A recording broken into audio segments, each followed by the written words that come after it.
Buenas tardes, buenas noches, buenos días. Soy Gustavo Burgos y estamos dando inicio a una nueva entrega del programa de discusión política de Valparaíso, Mate al Rey. En esta oportunidad estamos acompañados por amigos de la casa, titulares y no tan titulares, amigos de distintos sectores del país y de distintos sectores también en otro sentido, que provienen y se encuentran en nuestros estudios.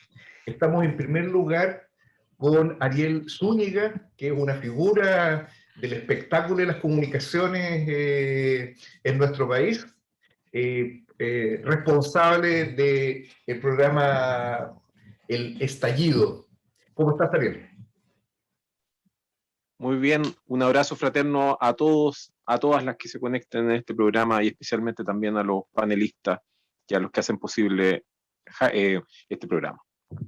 Y también estamos con Juan Carlos Gómez Leighton, directamente desde la ciudad de Santiago. ¿Cómo estás, Juan Carlos? Él es cientista político.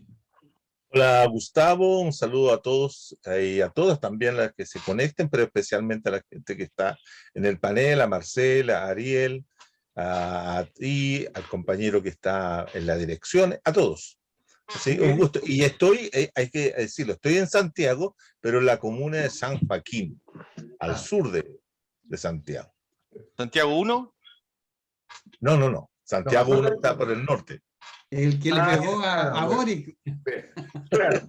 Y escucharon su voz. Está también con nosotros Marcel Clot, un hombre de mil batallas, considerado el Cid de la política chilena. ¿Cómo está, Marcel? Bueno, hola, ¿qué tal? Saludos a todos, especialmente a los especialistas en hacer bullying, a los miembros del panel, a todos, y saludar a Juan Carlos, que conozco hace muchos años, cuando estábamos en la universidad, si se acuerda, compañero. Sí, compañero, en la me acuerdo perfectamente. Legendaria universidad, sí. No vamos a decir la cantidad de años para... No, eso es información reservada. Exactamente. Bueno, muy bien. Y tenemos en los controles en la edición de este programa un personaje controvertido, un dinosaurio, otros le dicen la bestia de las comunicaciones en este país, el inigualable e inimaginable Sergio Risenberg. ¿Cómo está, Sergio? Aquí estamos, Gustavo, con todo el equipo preparado y listo para entregar un nuevo capítulo de Mate al Rey, saludando a los contertulios. Bueno, hemos tenido un término de semana bastante controversial.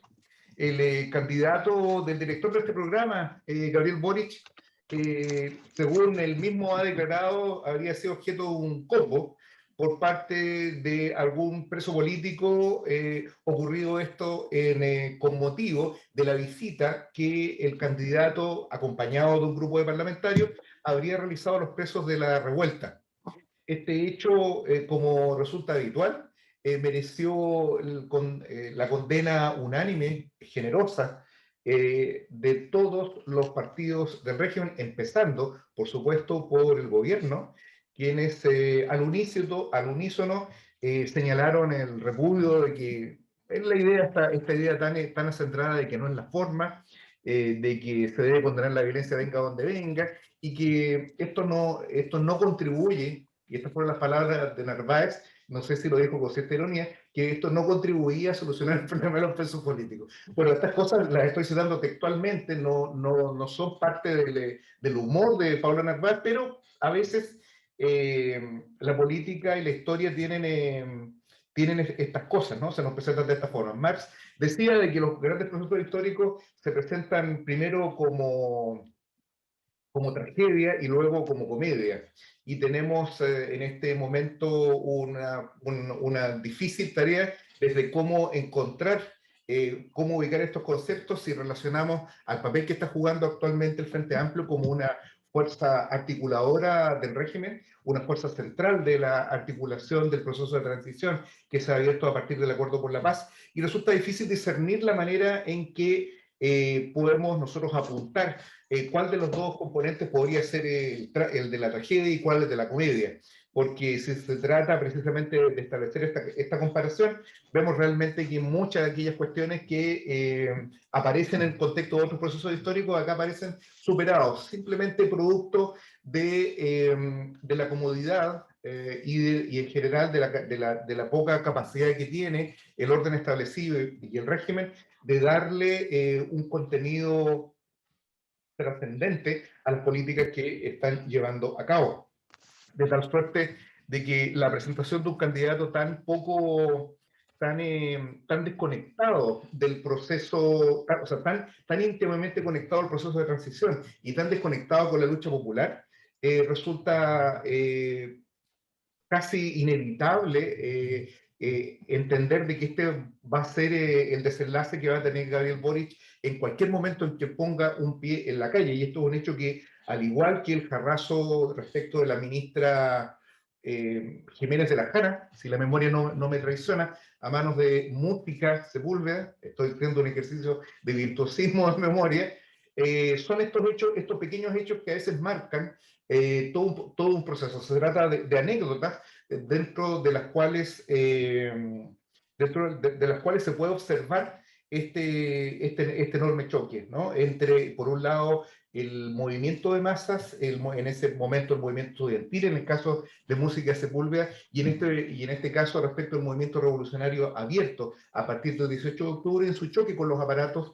y personificado en Gabriel Boric. Creo que es una metáfora y una manera también de iniciar este programa. Nosotros no nos vamos a sumar indudablemente a la condena a este hecho. Lo que resulta importante es apuntar a caracterizar qué es lo que este hecho representa, qué es lo verdaderamente importante. Por cierto, una persona que cuenta con el apoyo incondicional de todas las fuerzas del régimen no merece ninguno de nuestros respetos de ninguna manera, porque el respeto se debe ganar en política, y un personaje como Boric, lo único que representa es los intereses de la minoría explotadora, de la minoría que está agazapada detrás del régimen en contra de la mayoría trabajadora, no nos merece ningún tipo de respeto, porque las cuestiones que dominan las nociones como respeto o tolerancia o solidaridad están siempre subordinadas a las cuestiones de clase, y en ese sentido, en este programa Mate al Rey, que es aquello que invitamos sábado a sábado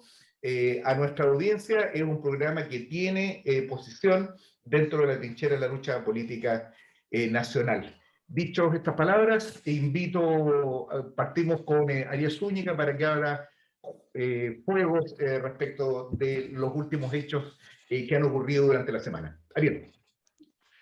Bueno, la realidad no ha dejado de sorprendernos, no hemos tenido la oportunidad de tener una calma para sopesar los hechos. Estamos en esos momentos en que pasan muchos años en pocas semanas, como creo que dijo Lenin, y la verdad es que esto último que sucede, me gustaría poner el contexto que sucede me refiero a este altercado del todo evitable en Santiago 1, evitable porque en primer lugar es como si, no sé, como si Artés, por ejemplo, se fuera a meter a la sede de la UDI. Es decir, es una situación que no resiste ningún análisis desde el punto de vista de la avanzada de seguridad del sujeto que supuestamente fue agredido. ¿Por qué se va a meter a Santiago 1? Y otra cosa es que no solamente Artés se fue a meter a la sede de la UDI, sino que se fue a meter el día en que estaban celebrando la muerte de Caradima, es decir, fue al velatorio de Caradima. ¿Por qué? Porque hoy día es el segundo día de la jornada de agitación popular para la liberación de los presos políticos, de la revuelta.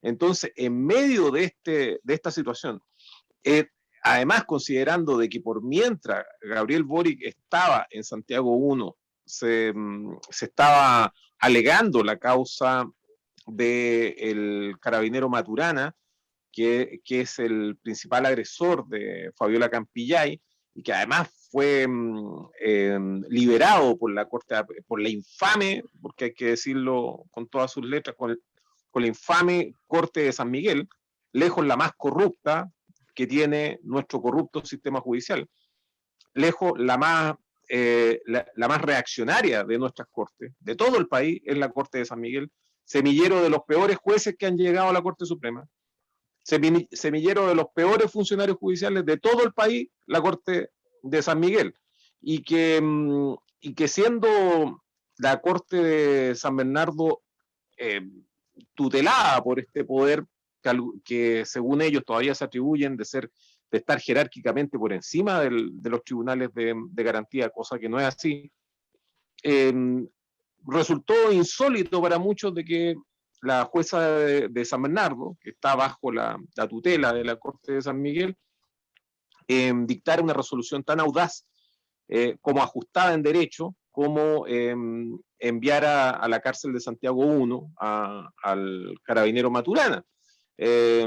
Y para muchos significó eso, desde el mundo judicial lo estoy diciendo, para muchos lo entendieron como el cierre, al menos para la casta, del conflicto que había iniciado el 18 de octubre, porque significaba de que íbamos a dedicarnos a resolver los casos emblemáticos, íbamos a dejar todos los demás casos en el ítere, se iba a desatar todo el odio y todo el odio de clase sobre los presos, que incluso en este momento podríamos hablar de rehenes de la revuelta, y claro, se iba a resolver el problema de Fabiola Campillay. No he tenido mayor información sobre el particular, pero tengo entendido de que la misma Fabiola Campillay fue, junto con las personas que la acompañaban, que estaba ahí en Gran Avenida, en el metro, cerca del metro del Llano Subercazó, donde está la Corte de Apelaciones de San Miguel, fueron marchando hacia la Alameda, hacia la Moneda, y eso también se juntó con la gente que estaba en los distintos grupos que están luchando callejeramente, activamente, por la liberación de los presos, en esta jornada de agitación que se decidió en la toma del INDH y que compromete a los familiares de los presos de la revuelta, a los directamente afectados por la violencia policial y también a los familiares de las víctimas tanto de trauma ocular como de violencia policial y de asesinato durante la revuelta.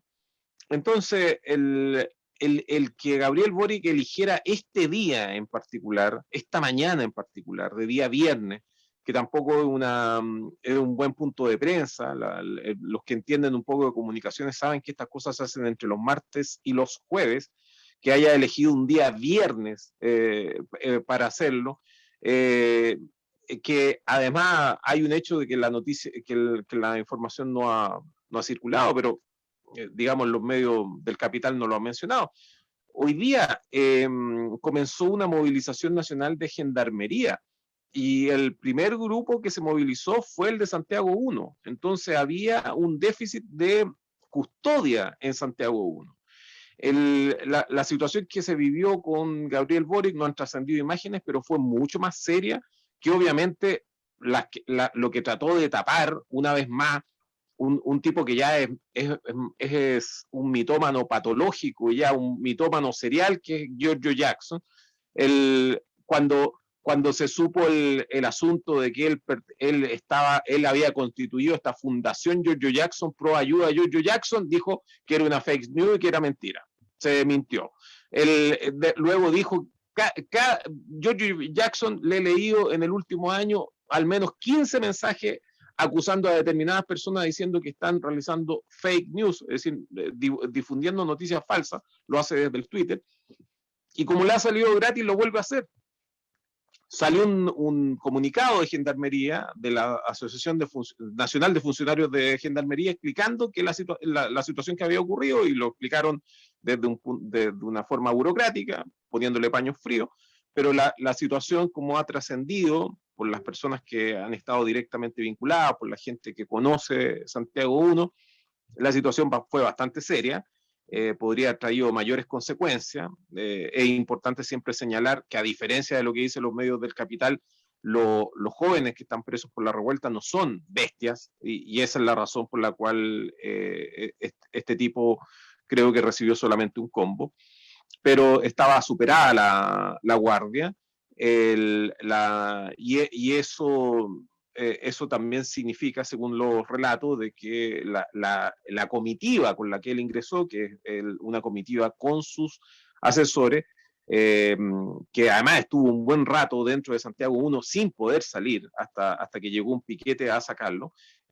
realmente fue algo inolvidable para ellos, cosa que me parece que es justo reconocer y valorar y también incluso celebrar, a diferencia de lo que todos los puritanos de las redes sociales virtuales empiezan a decir de que ese tipo de cosas son injustificables, olvidando de que estamos hablando de personas que están presas, olvidando de que estamos en un lugar en donde no se respetan los derechos humanos y olvidando de que él eligió el peor momento para ir a realizar esto.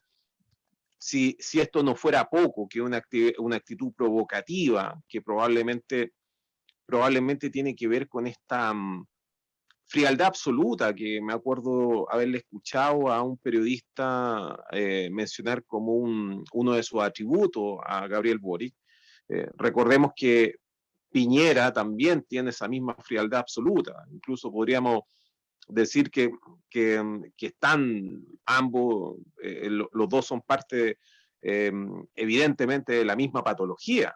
La diferencia es que uno tiene más dinero que el otro, pero obviando ese asunto, pareciera que los dos tienen la misma estructura de personalidad. Bueno, tenemos un hecho que en realidad da para mucho. La cuestión Boric probablemente, claro, que aquí hay una intención de victimizar al victimario, ¿no? De transformar al responsable, a uno de los responsables de que estén precisamente los presos de la revuelta en la cárcel, transformarlo a él en la víctima de quienes fueron precisamente encarcelados como resultado del accionar político de este siniestro personaje. Juan Carlos, ¿cómo lo ves tú? Bueno, es complejo poder analizar la situación y la toma de decisión que hace el candidato de presentarse a un recinto donde sabe y tiene conocimiento previo, porque han habido una serie de manifestaciones en que no va a ser bien recibido, a pesar de que él va a visitar a un preso político que su madre había fallecido y no lo habían dejado salir al funeral. En ese sentido hay un intento de solidarizar con un preso. Sin embargo, no toma consideración de que él es considerado por todos esos jóvenes y la gente que está ahí como responsable directo de sus detenciones y la larga duración de su proceso o no proceso o las detenciones preventivas que lo tienen hace ya años, algunos ahí. Entonces, en ese sentido es provocar. Yo tengo la impresión de que él fue a hacer un acto solidario, pero sabiendo de que eso iba a provocar algo, que iba a generar una conmoción, que iba a generar un conflicto y que todos los medios iban a poner atención en lo que había ocurrido, los medios obviamente oficialistas, y iban a trabajar la imagen de, como bien dices tú, como una víctima. Ahora la pregunta, ¿a quién le sirve esa situación? Llevándolo más allá del hecho puntual, ¿no? Sabiendo y conociendo cuáles son las razones efectivas que tienen los jóvenes por enojarse. Pero ¿a quién le ayuda? En este momento electoral, por decirlo así, ¿a quién le ayuda esta situación? ¿Le favorece a él como candidato? Yo tengo mis dudas. ¿Le favorece a los otros contendientes relativo al gobierno? Yo creo que le favorece más al gobierno, por lo que bien que decía Ariel, que concretiza, focaliza, ¿cierto? Puntualiza en una figura la responsabilidad total de tener a los jóvenes encarcelados y dilatar aún más el proceso de discusión de la amnistía o el indulto que podía ser favorable a esta gente, a estos muchachos, ¿no? Entonces, en ese sentido, todo esto puede haber sido un accidente que se transforma rápidamente en una operativa política comunicacional, que lo pone a él saliendo de aquí hasta el lunes, me imagino, en todos los programas de fin de semana de análisis político oficiales, el hecho mismo, todo opinando sobre eso. Entonces, colocando la figura de Boric en el primer plano. Entonces, también le favorece políticamente a él, porque lo pone ahí, lo pone como víctima y hace ver a los otros jóvenes como violentistas, como gente irracionales, ¿cierto? Que actúan violentamente, lo cual avala la tesis, a su vez, la tesis de Jana Proboste, de que ella, ¿cierto? Y su sector representan justamente a aquellos que quieren el diálogo, que quieren la paz y no quieren a estos gritones, no quieren a esta gente violenta que está por otra vía y que busca otra situación. O avala, fíjense que ayer salió una columna de Ignacio Walker, que es también demócrata cristiano, en la cual ¿cierto? De que en Chile nuevamente se ha instalado, como el general Arriagada de los años 70, de la vía institucional y la vía insurreccional. Y que la vía institucional la representaba obviamente Jasna Proboste y todos esos sectores, aunque deslindaba o dejaba al medio en una frontera bastante difusa al Boric mismo, ¿cierto? Entre los violentistas y entre la vía institucional. Pero ahí también te das cuenta de que en este momento estas situaciones corroboran o ayudan a que seguir planteando la idea de que aquí hay un grupo de gente que no quiere la tranquilidad, que no quiere la paz, que no quiere los equilibrios, que no quiere estas cosas y por lo tanto son los violentos y que tienen que ser reprimidos.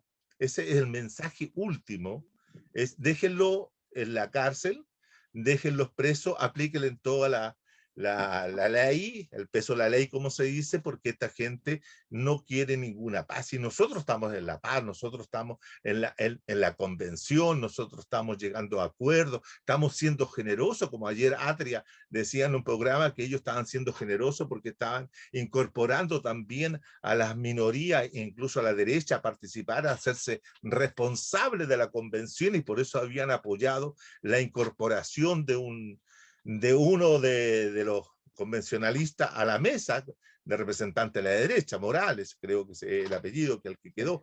Entonces, te das cuenta que hay toda una operativa para mostrar y seguir mostrando una suerte de aislamiento de estos sectores que siguen estando en la calle, siguen movilizados y que saben perfectamente que las soluciones que van a salir de la convención o de cualquiera de estos candidatos que se han presentado ahora no van a representar los intereses de lo que yo he sostenido muchas veces, que es la parte inicial de la revuelta, la parte insurreccional de la revuelta, la parte de la que era anticapitalista total y completa, que esa es la que tratan de evitar que se pueda rearticular nuevamente. Entonces yo tengo la impresión de que lo actuado nuevamente por Boric es parte de todo un manejo comunicacional para estar, porque de repente es como que la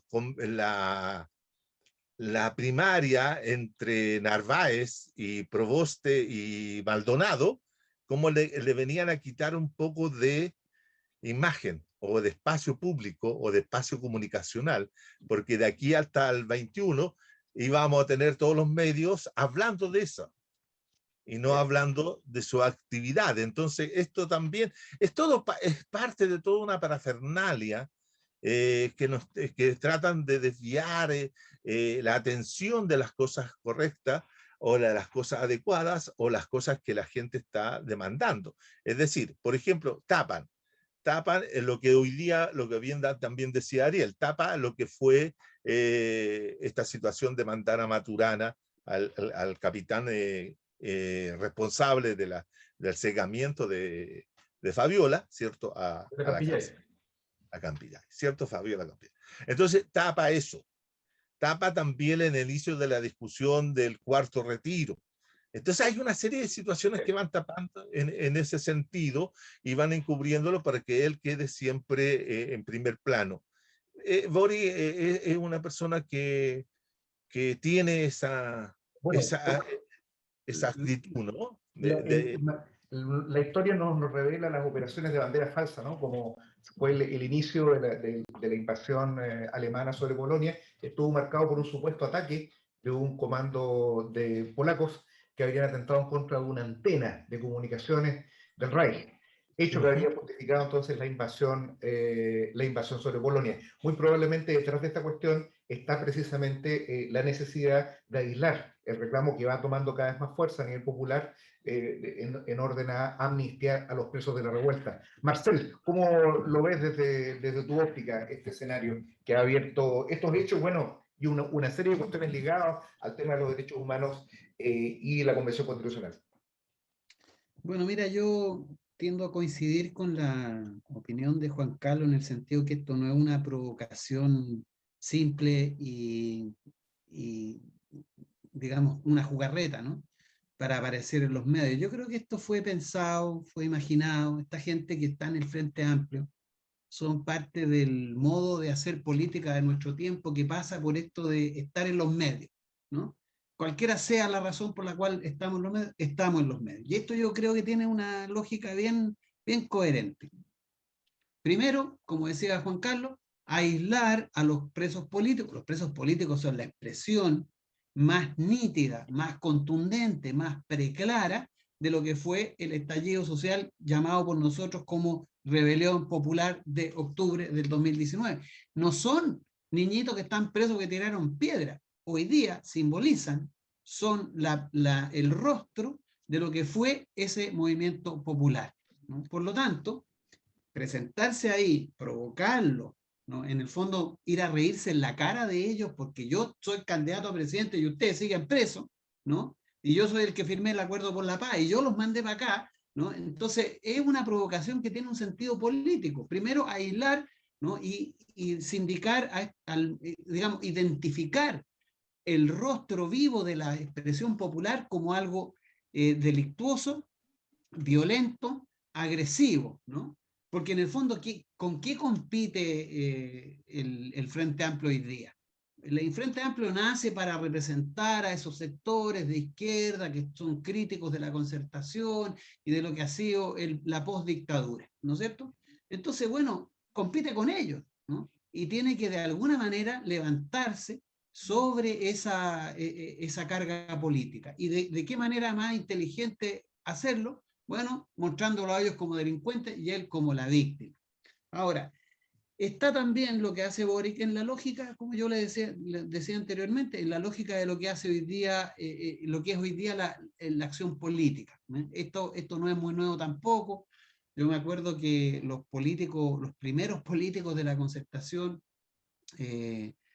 también decían esto, ¿no? No importa que hablen mal de ti, la cosa es que hablen de ti, ¿no? Y usaban los medios como una forma de estar presente en el debate político, ¿no? Ahora, lo grave de esto es que coincide también con lo que está pasando con la Convención Constitucional, que ha perdido visibilidad, se han dedicado a hacer reuniones internas, perdieron la voz en materia de apoyar a los presos políticos, ya no se ve a la Convención Constitucional hablando, o miembros importantes de la Convención pidiendo la liberación de los presos políticos, ya no se ve a la Convención hablando en contra de la AFP, en contra de la propiedad privada del cobre y los recursos naturales. Están hoy día haciendo un trabajo burocrático, confinado a un edificio, en donde la política no pareciera pasar por ello. Y de hecho lo preocupante, muchos esperábamos que con el éxito que tuvo, por ejemplo, la lista del pueblo en la convención, se levantara una suerte de dirección política, una voz en el país. No está. Se sigue Chile y la clase trabajadora huérfana de una dirección política. O por decirlo así, de un proyecto político que de alguna manera enlace lo que fue el movimiento estudiantil del 2011, del 2006, el movimiento contra la AFP, lo que sale como resultado de la expresión popular de octubre del 2019. Bueno, el asunto es que aquí la política sigue siendo dirigida, sigue siendo manipulada por la clase política que está hoy día, ¿no? Al servicio, ¿no? Desde Boric pasando por los comunistas, pasando, bueno, por los de siempre, sigue estando de alguna manera en concordancia, en articulación con los intereses de la clase empresarial, los que manejan Chile, los dueños de Chile. Y eso es lo preocupante, eso es lo que nos pone ansiosos y eso es lo que nos también decepciona respecto a lo que ha pasado en política en estos tiempos. Hay una frase de Gramsci, que es un autor que le gusta mucho a Sergio Risenberg, Y que a mí también. dice, muere de viejo y no de sapo. No sé si la conocen, ¿no? Perdona, ¿cómo es la frase? Muere de viejo y no de sapo, ¿no? Eso es una frase que dijo Gramsci y que habitualmente lo cita. Yo recuerdo en muchas oportunidades, Sergio también lo ha comentado, y esa frase se me vino a la cabeza con motivo de la declaración que prestó el presidente Piñera frente a la fiscal Peribancis de acá del Paraíso, quien conoce respecto de la querella deducida en contra del presidente Piñera y en contra de su gabinete, de las cabezas de su gabinete, con motivo de la responsabilidad que les cabe por la comisión de actos de lesa, de la comisión de actos de lesa humanidad, con motivo de la represión del levantamiento popular de octubre del 2019. En la tercera, siguiendo este razonamiento, describe más o menos la declaración de Piñera. Y esto es una declaración bastante interesante porque él deslinda toda responsabilidad respecto a estos hechos. Es una declaración bastante calculada en la que le atribuye toda la responsabilidad respecto al proceso represivo a una especie de autonomía que tuvo Carabineros en particular, no las Fuerzas Armadas, que fueron destacadas para aplicar y llevar con sus tanquetas y simbolizar de alguna manera las fuerzas de la dictadura que están agazapadas detrás del régimen, sino que directamente respecto de la institución de Carabineros.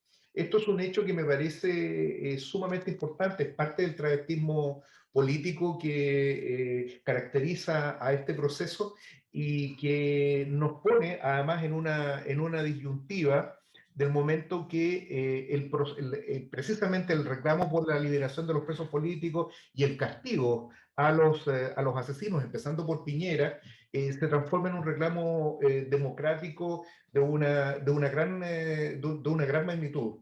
Yo no sé si cómo ve este tema, particularmente el carácter que tiene este avance, Ariel, sobre el tema de la cuestión de este proceso penal que está radicado en el Ministerio Público de acá de Valparaíso.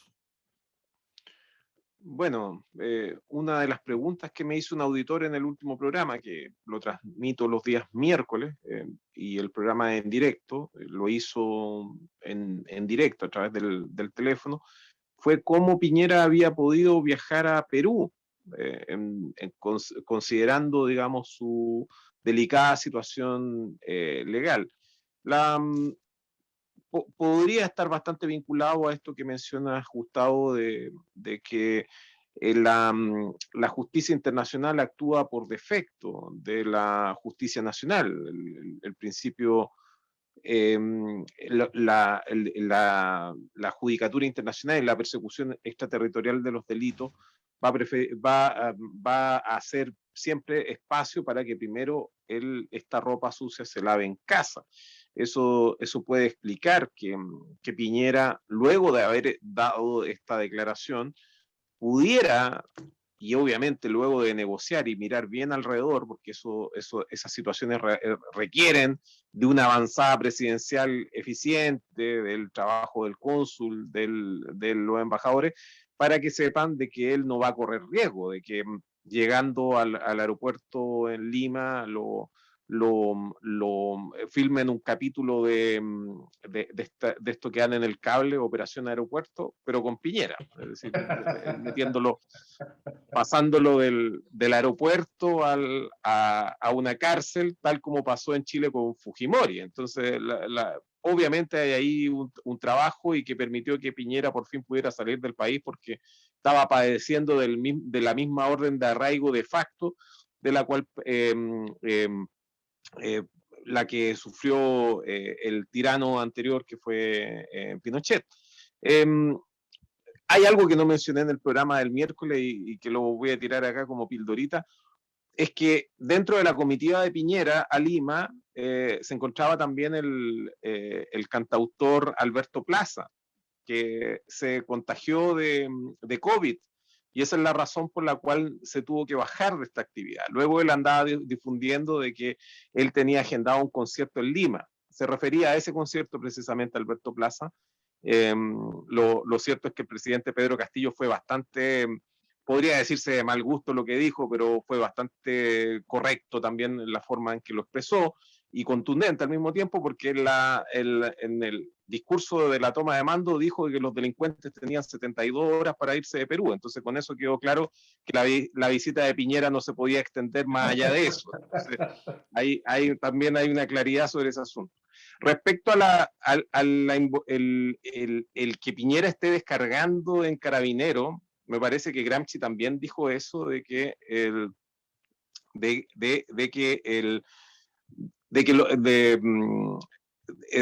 no me acuerdo muy bien porque Gramsci escribió en la cárcel con los lápices que encontraba y en italiano más encima, pero sí, que en caso extremo siempre que, claro, en caso extremo siempre hay que cargar, claro, en caso extremo había que cargarle la mata a los pacos, porque creo que así lo dijo Gramsci, porque Pinochet hizo exactamente, claro, Carabinieri. Claro. Porque Pinochet hizo exactamente lo mismo con los pacos. Primero dejó que, primero horadó la legitimidad de los pacos bueno, pensemos en el golpe mismo, de que fue Carabinero el que resistió inicialmente el golpe de Estado. Había sido Carabinero el que había resistido el tanquetazo. Pero luego Pinochet no tuvo ningún problema en horadar la legitimidad de Carabineros y dejarlo solo frente al horror de los hornos de Lonquén, el comando conjunto, luego el degollamiento de los profesores secuestrados en el latinoamericano. Cuando llegó la hora de los cubos, todos sabemos que casi 8 de 10 de los que están presos en Punta Peuco son pacos. Y de los que han tenido que pasar canazos largos han sido todos pacos, salvo los casos emblemáticos, que esto funciona bajo la lógica de los chivos expiatorios y claramente fueron negociados políticamente, del Mapo Contreras, de Krasnov y de Espinosa. Salvo esos casos, el resto de los que terminaron presos fueron pacos, porque si uno compara las atrocidades de esos pacos con, por ejemplo, las atrocidades de Cristian Lavé, uno los ve prácticamente o a la par o incluso como niños de pecho. Sin embargo, la situación ha sido así. Entonces, Piñera está siguiendo la misma táctica y al mismo tiempo también nos refiere al mismísimo 18 de octubre a preguntarnos qué es lo que ocurrió ese día, porque bien poco se ha dicho, y cuál es el rol de los carabineros en esa historia, porque pareciera que el caos se desata porque Carabineros abandona las calles, y lo que aún no está claro es por qué Carabineros abandonó las calles. A mí me da la impresión de que hubo una negociación hostil entre Piñera y Carabineros en ese día, y que gran parte de lo que ocurrió en el estallido social son cuestiones que no sabemos, no tenemos claridad, sabemos nada más que tenemos algunos bases de información, algunos elementos de información, pero no tenemos lo suficiente como para concluir qué es lo que ocurrió ese día. Sí, hay una serie de cuestiones que están presentes en este fenómeno. No olvidemos que el día de ayer fue formalizada Ana María Pinochet, quien es la mujer del general Fontealba, quien está procesado por fraudes reiterados de miles de millones de pesos cometidos en contra del Estado con motivo del ejercicio de su cargo como comandante en jefe del ejército. Juan Carlos, ¿ves a Piñera preso, así como Fujimori, en un horizonte próximo? Difícil, diría yo. Difícil porque para que se produzca una situación como esa, debieran darse algunos acontecimientos, concurrir algunas variables sociales y políticas que yo no veo que estén muy presentes en la actual coyuntura para provocar esa situación. En primer lugar, el horizonte que se nos muestra en términos de un próximo gobierno no nos habla de un gobierno que pueda tener una postura progresista radical, sino más bien va a ser bastante más moderado de lo que uno se puede imaginar, y por lo tanto de ninguna manera va a tratar de enjuiciar a Piñera por los crímenes de lesa humanidad cometidos durante su gobierno. No va a haber alguna posibilidad como esa. Habría que encontrar elementos para hacerlo. ¿Ah? A mí me llama la atención, y esto lo comentábamos ayer en un programa que estaba participando sobre Nicaragua, con respecto al comportamiento del orden internacional frente a los responsables de crímenes de lesa humanidad. Porque cuando Piñera anunció, o Alamán, su ministro de Exteriores, anunció su viaje a Europa, a los pocos días después de anunciado tuvieron que bajarlo.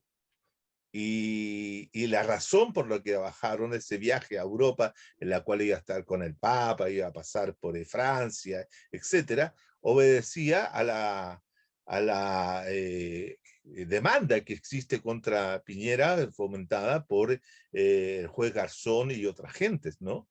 Y la comunidad internacional europea actuó inmediatamente y señaló que si llegaba por allá lo iban a detener, y por eso no viajó a Europa. Pero lo curioso es que sí puede viajar a Lima. Y puede viajar a Lima porque parece ser que la Corte Interamericana de Derechos Humanos en América Latina, o los gobiernos y los estados latinoamericanos, tienen una actitud radicalmente diferente de la que tienen los europeos con respecto a los crímenes de lesa humanidad. Porque así como no lo iban a recibir en Europa, tampoco lo tenía que haberlo recibido Castillo en Perú.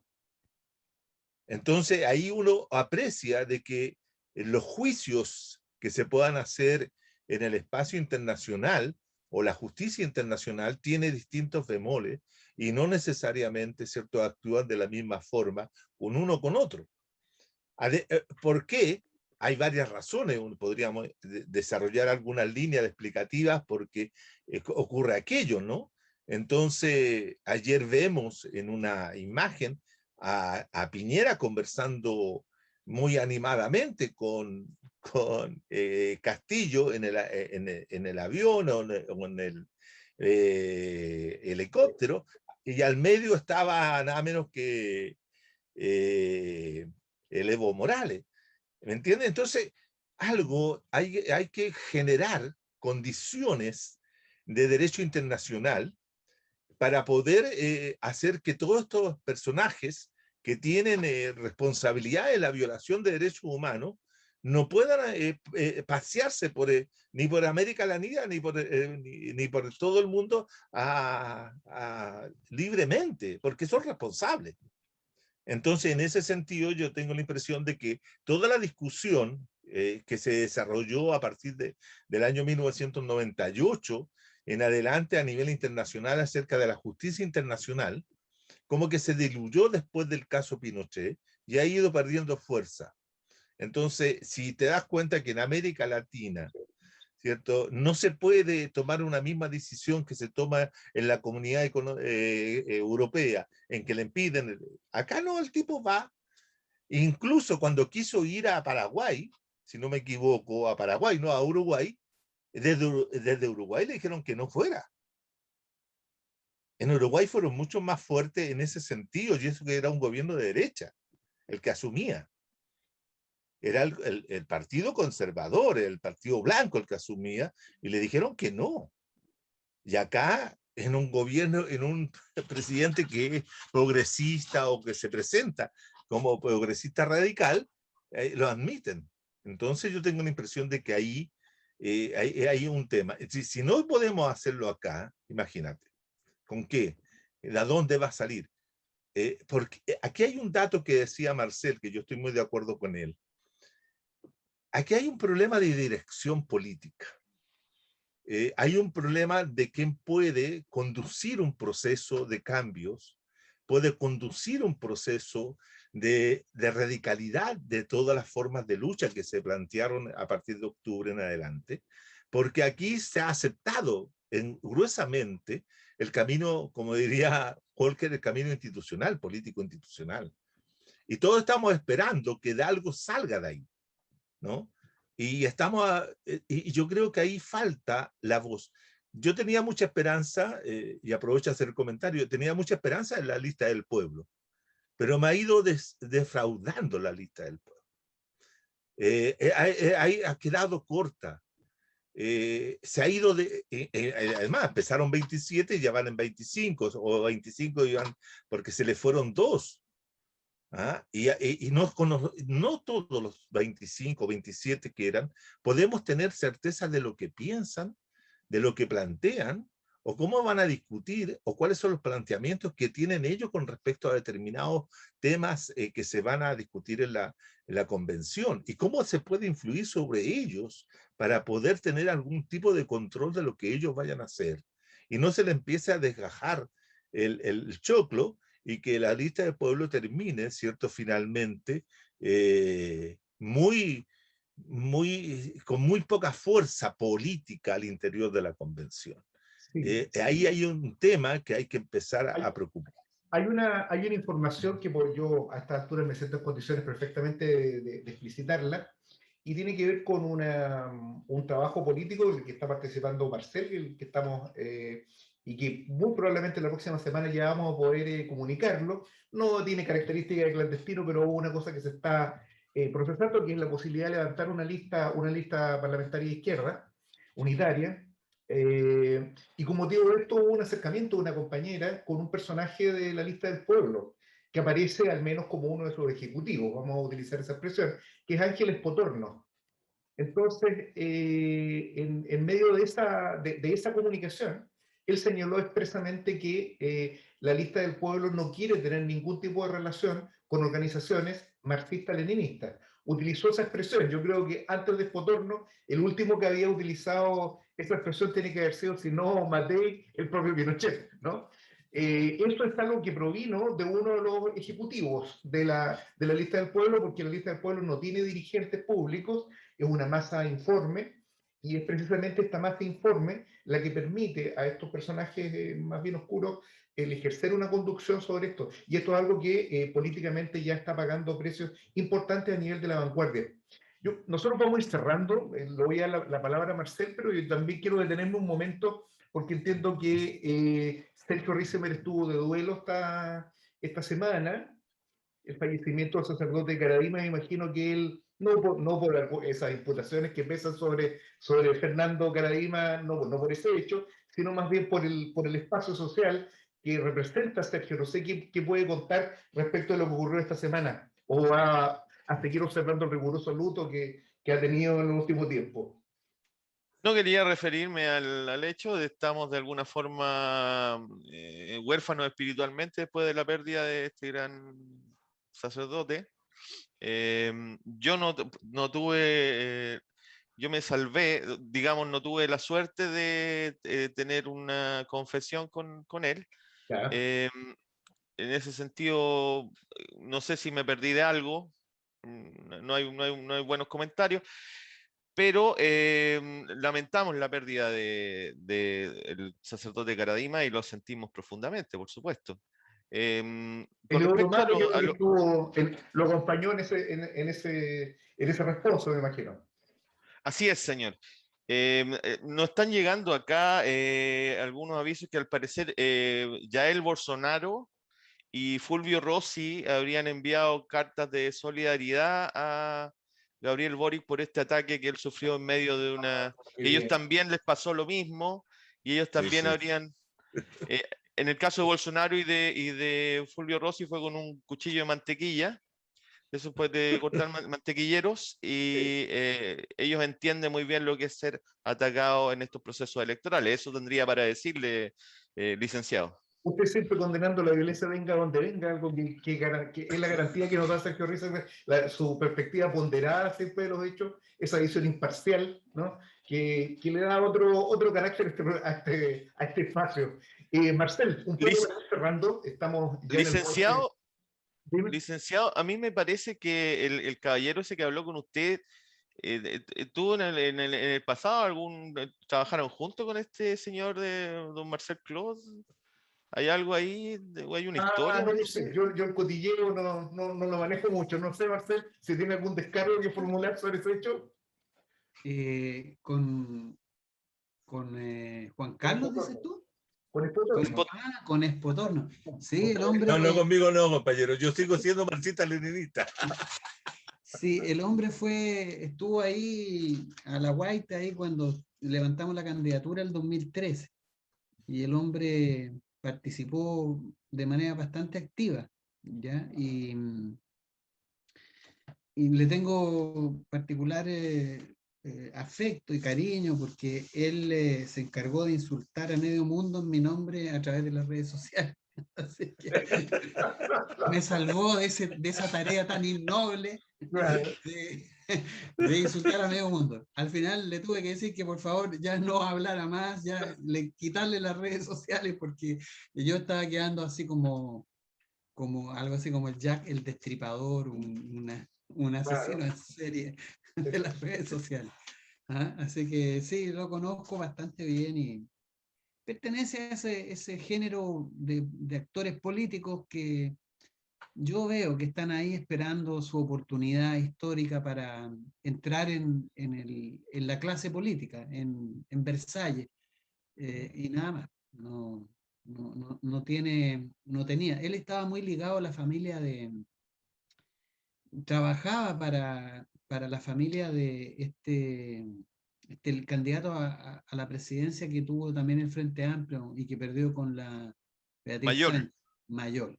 Alberto Mayor. Alberto Mayor. Él trabajaba con las empresas porque él es publicista, ¿no? Bien. Y le hacía la publicidad a las empresas de la familia Mayor.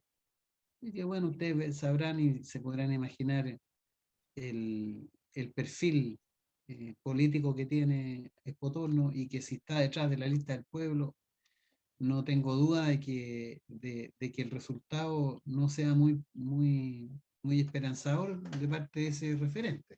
De hecho, no lo ha sido, ¿no? Porque uno podría esperar que a partir de lo que fue el resultado electoral en la convencional, se levantara como yo también tenía, igual que Juan Carlos, no sé si la misma esperanza que él, pero tenía una expectativa interesante que progresivamente se fue desvitalizando.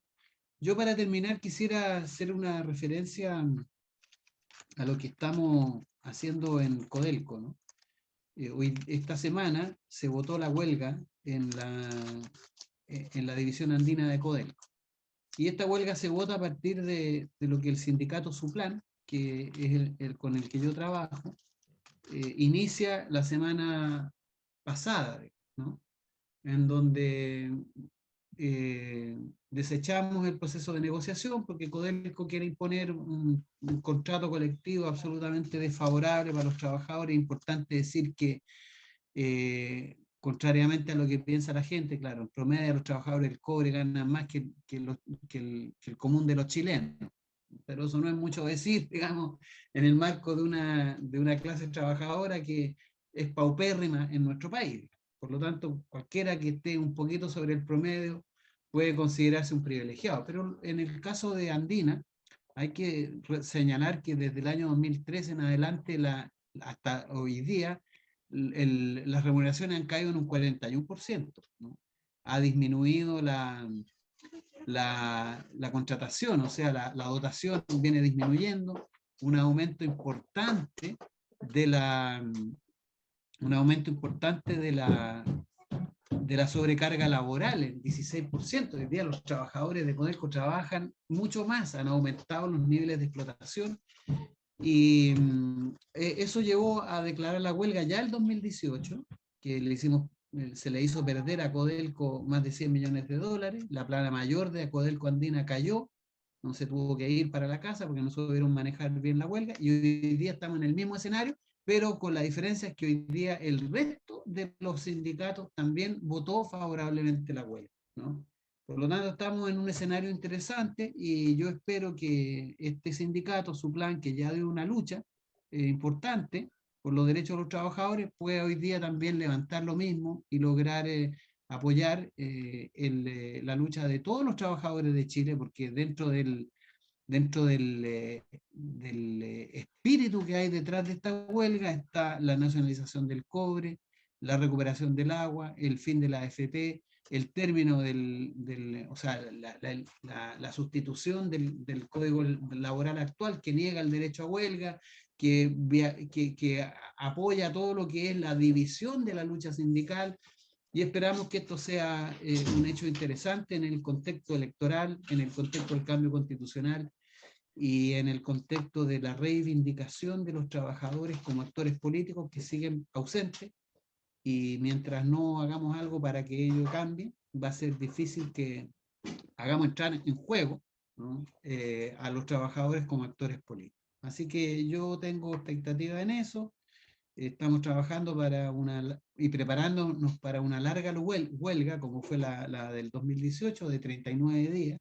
Y hay convicción en los trabajadores y en los miembros de este sindicato, que es un sindicato estratégico porque es el sindicato de planta. Ahí se muele el cobre que sale de las minas. Por lo tanto, si esa planta se detiene, Codelco Andina en total se detiene, ¿no? Así que en eso estamos y queremos convocar el apoyo del resto de los trabajadores, así como este sindicato quiere también apoyar lo que ha sido la lucha de la clase trabajadora en los últimos 40 años con esta movilización, ¿no? Eso, estimado Bueno, Gustavo. una noticia muy importante, un avance importante y una primicia al mismo tiempo de Mate al Rey, ¿no? La información que da Marcel Claude desde el borde de la barricada.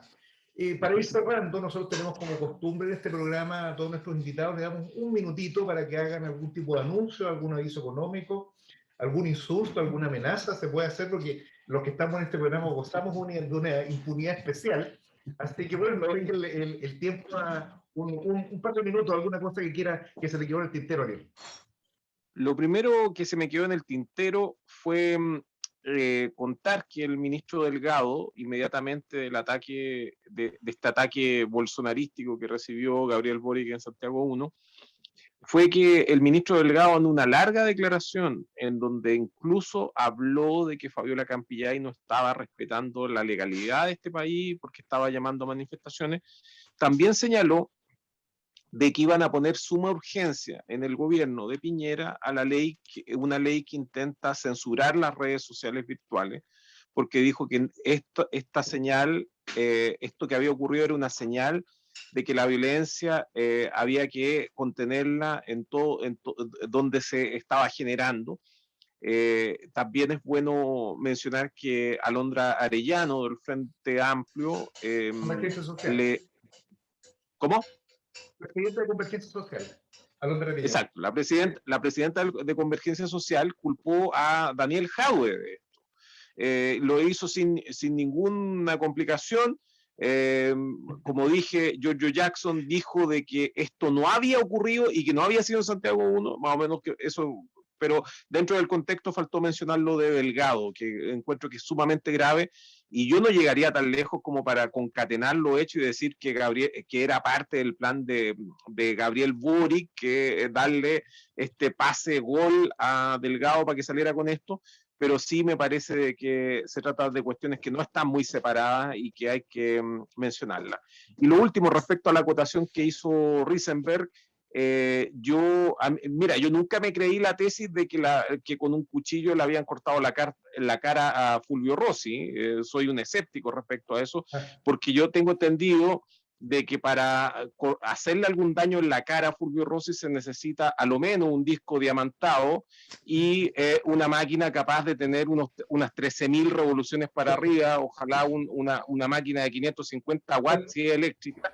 De lo contrario, creo que es imposible, al menos yo desafío a cualquiera, por la dureza que tiene, lo duro que tiene la cara Fulvio Rossi, no le va a hacer un daño si no es con esa infraestructura. Eso. Tendría que hacer unos mineros de Andina, probablemente los que se hagan cargo de esa labor. Juan Carlos, su minuto de confianza. Bueno, yo expresaría en este minuto de confianza tal vez una preocupación. La preocupación de que lentamente nos podemos ir quedando si los acontecimientos se van urdiendo de tal forma, nos podemos ir quedando sin una izquierda, dada la confrontación permanente que hay entre los distintos sectores que se pueden identificar como tal. En la izquierda se ha visto después de la primaria un desglose, un desgranamiento, una situación que hace que temer que no podamos presentar o no se pueda presentarse en las próximas elecciones o en cualquier proceso una izquierda anticapitalista, antipatriarcal, feminista, ecosocialista, etcétera. Yo veo con temor esa situación y creo que hay que poner mucha voluntad de cada uno de los distintos grupos que existen, que no son los mismos grupos que aparecen siempre en los medios, sino que son una serie de grupos que existen en la sociedad chilena, pero que nos están articulando para poder constituir una alternativa de izquierdas actual, como digo, anticapitalista, ecosocialista, progresista en ese amplio sentido, ¿no? Y eso es lo que me preocupa. Me preocupa que estos procesos se vayan cerrando y se vayan cerrando hacia los mismos sectores que hicieron que existiera el octubre del 19.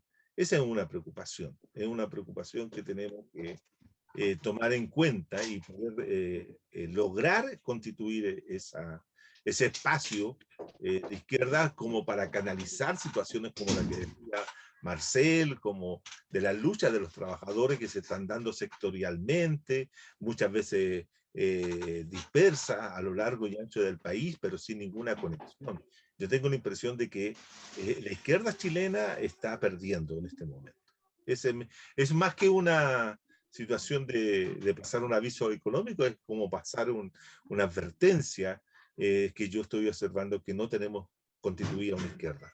Bueno, esta severa admonición de Juan Carlos pesa también sobre todos y cada uno de los que estamos en este programa, y en general pesa sobre la izquierda revolucionaria en nuestro país, en la que históricamente ha demostrado su incapacidad de conformar y de estructurarse como una nueva dirección política de los explotados.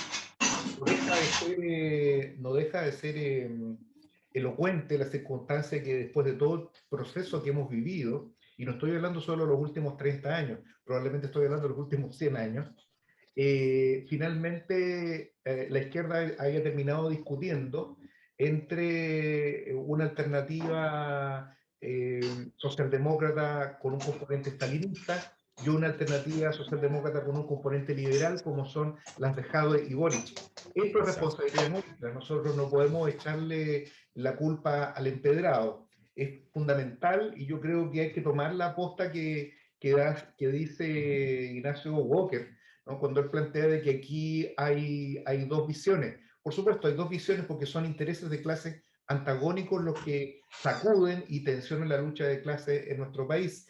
Y es cierto, hay uno que él llama los institucionalistas, creo que es la expresión que utiliza, bueno, que no es otra cosa más que la contrarrevolución, y de otro lado las fuerzas de la revolución, aquellos que creemos de que es precisamente en este escenario, en el terreno que se demostró el 18 de octubre. Yo creo que todos los escépticos, todos los granchianos como Sergio Risenberg, que ya habían hace rato, que habían colgado los guantes, ¿no? Y habían dicho, bueno, esto necesariamente va a transitar por el terreno institucional. No olvidemos que el año 90 hay un personaje, un japonés, que siempre se me olvida, y siempre digo que es Kurosawa, es imposible que sea Kurosawa, y es que escribió El fin de la historia, ¿no?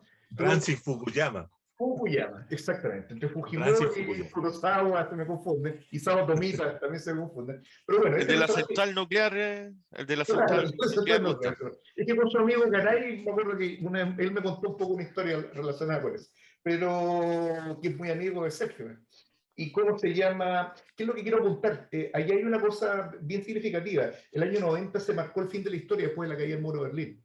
Y lo que revela el 18 de octubre, para muchos, sobre todo de mi generación, es que evidentemente el 18 de octubre marcó un estallido revolucionario que plantea cómo se pueden resolver las cosas en nuestro país. Y es necesario que, así como todas las fuerzas políticas en estos momentos se reclaman herederas del Acuerdo por la Paz, porque se reclaman de alguna manera como hijos de Walker, ¿no? Hijos de la institucionalización, de la sumisión. Los mexicanos creo que dicen hijos de la chingada, ¿puede ser? De la chingada. Exactamente, los hijos de la chingada, ¿no? De los Pocahontas. También existe el otro camino, ¿no? Que somos nosotros, los que somos hijos de la revuelta, del levantamiento popular, como le decimos aquí, nosotros reivindicamos esa lucha y porque la hacemos propia. Ese es el objetivo que desde las pantallas de Mater Rey estamos tratando de llevar adelante. Agradezco la presencia inestimable de Ariel Zúñiga. El pueblo estallidista reclamó insistentemente su presencia en este espacio y finalmente hemos logrado tenerlo. Esperemos poder tenerlo más seguido acá. Lo mismo a Juan Carlos Gómez, quien en otras oportunidades y en otras barricadas también nos hemos encontrado. Juan Carlos, muchas gracias por estar acá. Gracias. Y por supuesto siempre el inestimable, inextinguible Marcel Clot, también quien es un hombre absolutamente de la casa. Le agradezco este asunto. Y sin más, y despidiéndome también de Sergio Risenberg, que imagino que debe estar con algún...